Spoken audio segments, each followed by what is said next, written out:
Hi everybody, Angela Fair here.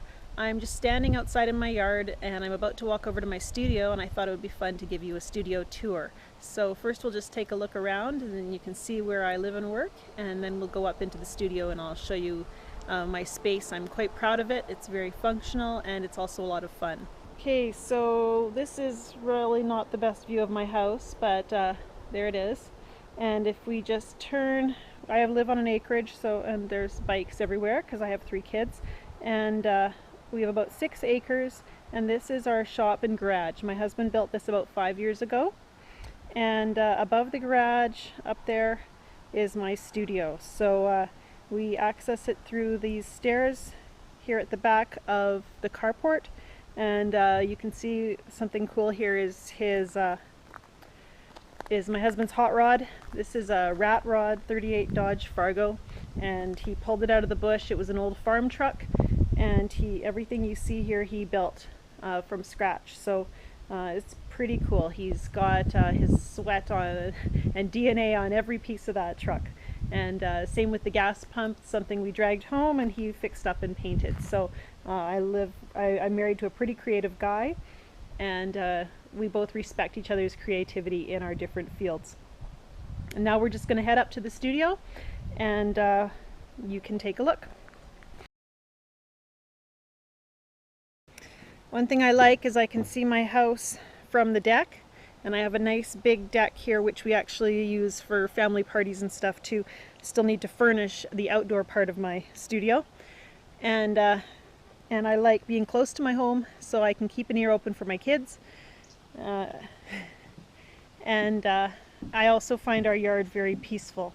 We're surrounded by trees, and I actually have a great view. It's a little cloudy today, and so not the greatest view right now. Okay, so we've just stepped into my studio from outdoors, and what you see here is kind of just one of my favorite spaces on my whole yard, my home. And I'm so thankful to my husband for building this for me. It was really hard to be patient for those 5 years that it took, though.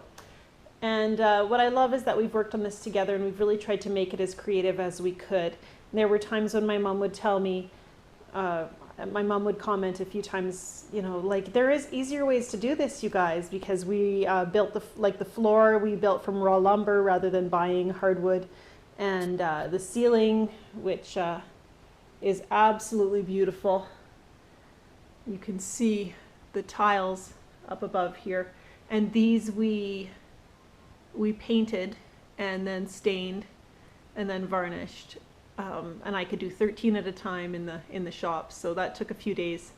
And then my husband built the beautiful crown molding as well. And we wanted to go with a vintage look. My original vision was kind of old-fashioned general store, and I think the ceiling made it a little bit fancier than that. But we really just wanted it to look, yeah, kind of old-fashioned, and we love antiques, so that was a great fit for us. And the floor as well was raw lumber. It's not the cleanest right now, but we just stained it to a nice dark color and then sanded off as much of the stain as we could. And it's a soft wood. It's just a pine, I believe, and so it's going to wear as we use the floor and get this traffic pattern like you would see in an old store. So I love that. This room is divided into 2 parts, and this part I'm a little scared to show you because it's kind of a mess.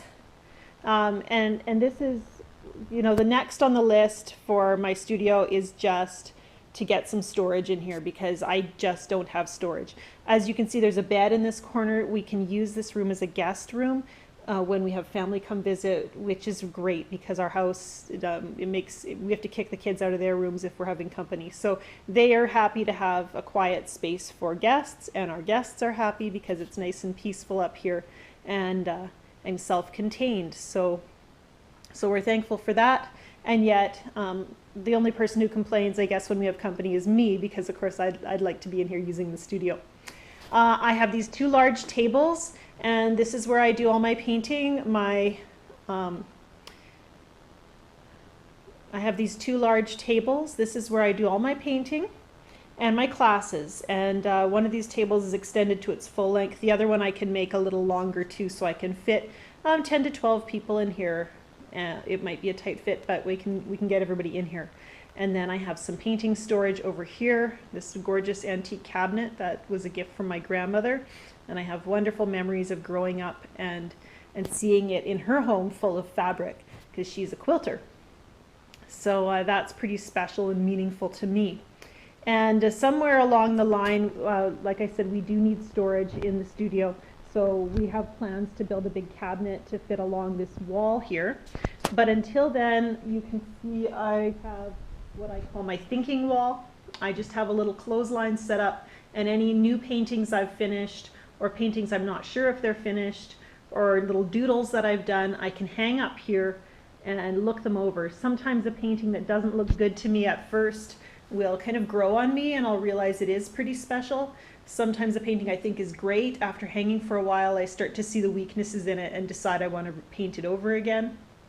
So I really like that, having everything visible so I can think about it and decide whether or not I need to, fix or improve. And over here I have a bookshelf as well, lots of watercolor books and magazines that can really inspire me. I'm generally pulling those out when I'm teaching a class and saying, here's the way another artist interpreted the same subject, or look how this artist used color, or so forth, just to give my students an idea of the versatility of watercolor and how much you can achieve.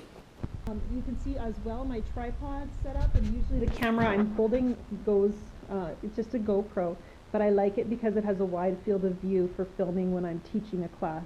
And the painting that you see here right now is part of one of my upcoming classes. I believe it'll go into my new and updated basics class.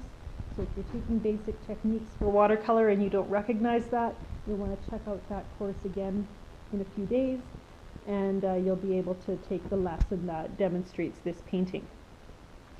Okay, again, more storage is needed. This is a paper and so forth in the corner. And then again, I really need to clean. I have more products and a little coffee corner over here.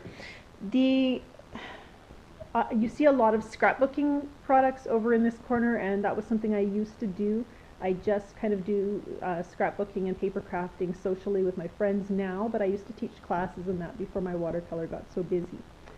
So that's kind of my main working area and my storage corner and the guest room. So now come with me into the bathroom. And the bathroom is one of my favorite rooms in my whole studio, just for the way it looks, because my husband and I had a huge ton of fun putting this together. His vision was a gas station back alley kind of look, and I think he achieved that really quite well. Again, the unfinished pine floor that we did ourselves, and I love the stripes on the walls. They're kind of fun. The brick paneling on the back wall, I brought from, I drove 6 hours to get it to Dawson Creek to our hometown, with my van seat pulled right up to the steering wheel because that was the only way I could get it inside the vehicle. The mirror you see is an old Model A grill or radiator that he popped a mirror into, and it's slightly warped, but it makes me look thinner, so I don't mind about that. I love the I love the photos on the wall. They are family photos we took last year with the hot rod, and that's my son and my husband tweaking the motor, and that's stuff they do on a regular basis. The towel bar is made out of pistons, and my toilet paper holder is made out of a crankshaft. I guess you can't really see it in the dark there. And then behind the door we've got a vintage drag racing poster from a museum that, down in the States that we picked up while we were traveling. And even the door is made by my husband from 1x4s, and a very authentic looking latch there. I just really love this room. It's a lot of fun to have this quirky bathroom that is just every part of this room is this studio is going to be interesting when we're finished, and it's still a work in progress. I think all great designs take time to be refined. I'm so thankful for my space and how useful and functional it is. And whatever space you have, you can make it work and enjoy it. and just keep painting. And I painted before I had a great big space, and I'm just going to keep painting no matter whether I have guests in the room or not. And I hope you enjoyed this little tour. I meant to make it short, and it's a lot longer than I'd planned. Whatever space you have, I hope that you use it to paint, and don't let not having a fantastic space keep you from painting or creating whatever it is that you want to make.